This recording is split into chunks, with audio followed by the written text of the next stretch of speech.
તો આ તરફ ક્રૂડ તેલના ભાવમાં પણ આવ્યો છે મોટો કડાકો। ક્રૂડ તેલ 5%ના ઘટાડા સાથે $98 પર પહોંચી ગયો છે। બ્રેન્ટ ક્રૂડનો ભાવ $98.65 થયો છે।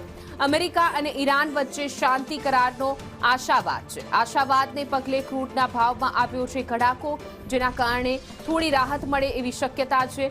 બ્રેન્ટ ક્રૂડ $98ની સપાટીએ પહોંચી ગયો છે, જે થોડા દિવસો પહેલા $100 બેરલની પાર પહોંચી ગયા હતા ભાવ। જો કે હવે અનેક દિવસો બાદ ક્રૂડ તેલની કિંમતો $100ની નીચે નોંધાઈ છે। ક્રૂડ તેલના ભાવમાં મોટો કડાકો જોવા મળ્યો છે। તો ઈરાન અમેરિકા વચ્ચે શાંતિ કરારની જે ચર્ચા ચાલી રહી છે, એની અસર ક્યાંક ને ક્યાંક જોવા મળી રહી છે।